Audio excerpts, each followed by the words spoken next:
News 41 is brought to you by Solar Millennium, harvesting the sun to secure our future.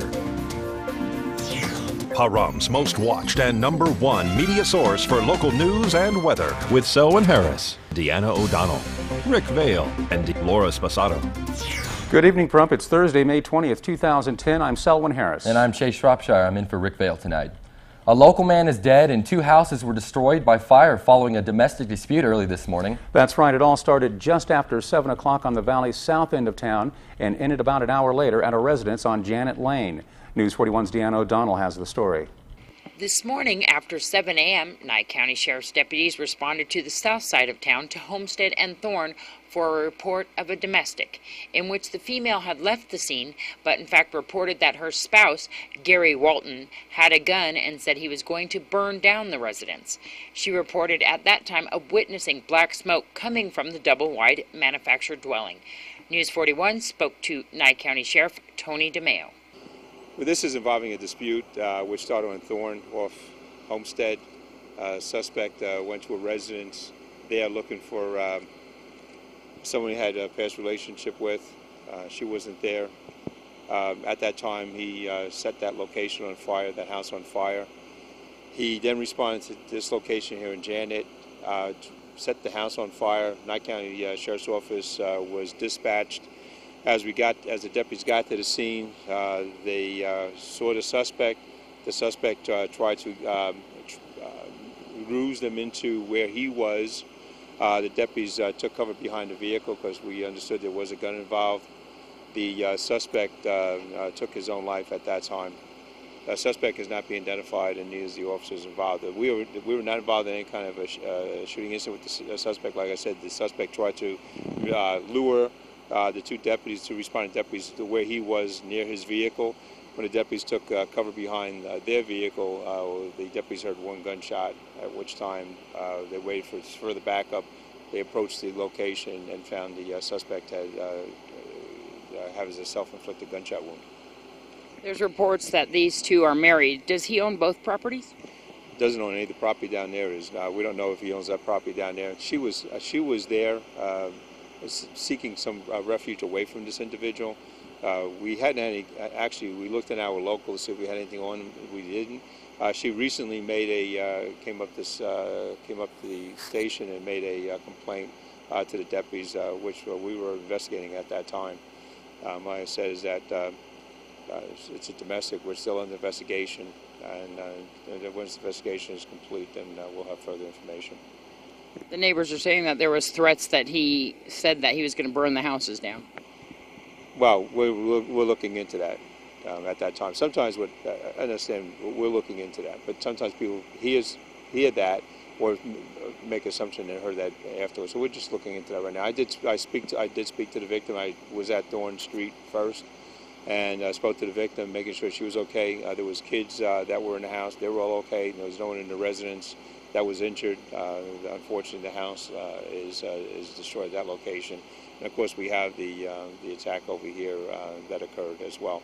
Fortunately, the victims are okay, and the suspect, like I said, he decided he's going to take his own life, and that's how it's right now ended for him. There was a report that there's a disabled kid that lived in the Thorne residence, and he said that there was nobody in the house as he got onto the school bus, saying that his uncle had lit the house on fire. We're looking into that. Right now it's an ongoing investigation. We had deputies at the scene taking statements from the victim, and like I said, the kid everybody's okay. Everybody that the suspect was apparently singling out in this domestic, they're all okay. The deputies are okay. The next 2 neighbors here are okay, and unfortunately, it was property damage. Like I said before, like I just said, as the suspect decided he was going to take his own life, so that's how it ended for him. Is there anybody that lived in this residence? Yes, the victim. This is the victim's residence. She lived here. She went to another location with her children. So I spoke to the victim because this scene here was already adjudicated by the suspect. So like I said, so we were at that. I was at that scene first, talking to the victim, making sure the victim's okay, making sure her kids are okay. That's the most important thing. And then Well, we came here because this scene was already taken care of by the command staff here. Well, the Nye County DA's office has filed a criminal complaint against the Nye County Sheriff's Department. The complaint alleges numerous violations of the Nevada Criminal Code arising from warrantless searches and the arrests of political candidates and their families. News 41 attended a press conference today in Las Vegas where attorney Conrad Klaus provided details. You have today a copy of a complaint in your hands. It is charging Detective Dave Berukowitz with 25 counts related to his misconduct with regard to several political candidates.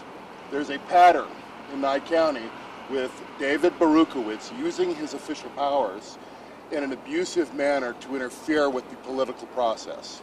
Currently, he's the only party that's charged. There is an investigation that's been ongoing. I've been charged by the district attorney to conduct this investigation. If there are other parties who are either guilty or additional victims, we'll be filing either an amended or additional charges. Well, actually, it's summarized pretty well within the complaint itself. What we have is a situation listed under counts 1 through 8, wherein Detective Berukowitz, because we believe he knew that a political candidate's daughter, an underage political candidate's daughter, was having a pajama party, he forced entry, kicked in the door, used abusive and profane language with a series of 14 to 16-year-old girls, about 10 of them, threatened them with use of deadly force, forced them to undergo involuntary testing, derided them, attacked them, and conducted illegal searches. Well, you've got 25 charges here. To tell you the truth, I haven't added them all up, but he could be looking at the rest of his life in prison. More importantly than that, what we're looking at is a police officer who is intentionally interfering with the political process, and that needs to stop. How much time David Berukowitz spends in prison for his actions is less important than that his actions, which have been going on for some time, cease. However, I would say at a personal note, he belongs in prison, and we'll be doing our best to send him there. Conrad, you're talking about Scott Coble, the NHP officer's daughter, is that correct? That's correct. While I, and certainly the DA's office out there in general, has a great deal of confidence in the court system with Pahrump, it is a small county, and it's going to place unusual concerns in front of any judge. So it's our anticipation that we'll be bringing in an outside judge. However, I can't speak to the details of that right now. When were you hired by Bob Beckett? Well, my actual paperwork, I believe, either went in yesterday or today. We've been talking for a little while. How long has this investigation been going on? I'm not at liberty to say exactly how long it's been going on, but it's been ongoing for some time. Well, the reason that's relevant, sir, is just late last month you conducted a press conference in Pahrump at the county courthouse where you essentially released a bunch of information that attacks a political opponent of Bob Beckett. Right. Were you working on this investigation at that time? I'm not at liberty to say. Isn't that a conflict? I'm not at liberty to say. The next step would be the filing of a criminal complaint and then seeking an arrest warrant for David Berukowitz. When do we anticipate the filing of the complaint? Today. Today, in Nye County? Absolutely. That's the complaint. It's been signed and it's on its way over there now. Is the detective aware of this investigation? Absolutely. What, have you spoken to him personally? No, I anticipate that he and I will probably have a conversation through his counsel at about the time that the arrest warrant hits his hand. Do you think he'll be arrested today? No, I think that's going to take a little while.